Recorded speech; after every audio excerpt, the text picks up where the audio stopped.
প্রতি রবিবার আর বুধবার হাট বসে। কালকে সরস্বতী পুজো আছে, তাই আজকে সবজি আমদানি একটু বেশিই হয়েছে, লোকজনও আমদানি হয়েছে খুব বেশি।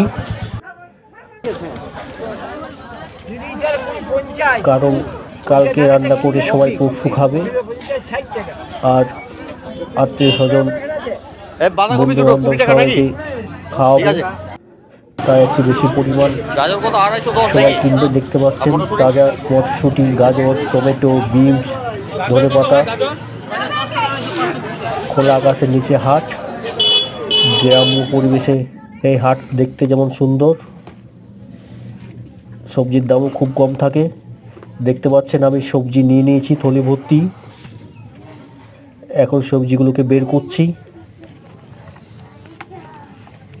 কোনটা কত দাম নিয়েছে আমি বলে দেব। আগে ঢেলে নিই সবজিগুলোকে।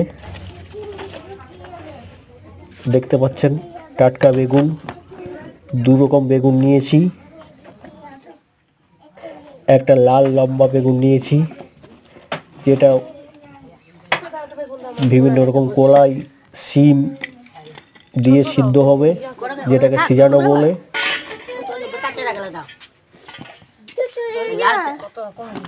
এই সিজানো খেলে বিভিন্ন রোগ জ্বালা থেকে মুক্তি পাওয়া যায়, এটা আমাদের ধর্মীয় নীতি।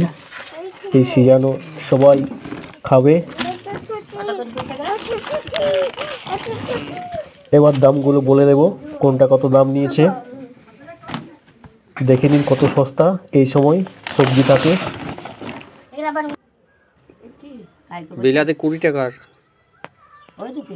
মটরশুঁটি 500 20 টাকা, শিম 510 টাকা, বাঁধাকপি দুটা 20 টাকা, এই বেগুনটা হচ্ছে 508 টাকা, এটা 10 টাকা সাদাটা, ক্যাপসিকাম 10 টাকার, ফুলকপি 22 টাকা, পালং শাক 10 টাকা, ধনেপাতা 10 টাকা।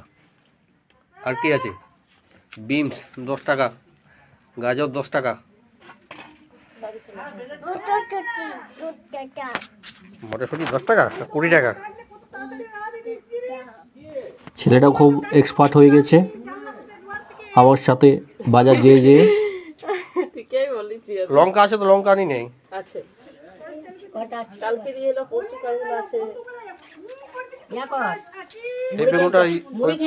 লাউটা কি পেয়েছি আমাদের গ্রামের একজনের বাড়ি থেকে, এটার পয়সা লাগেনি।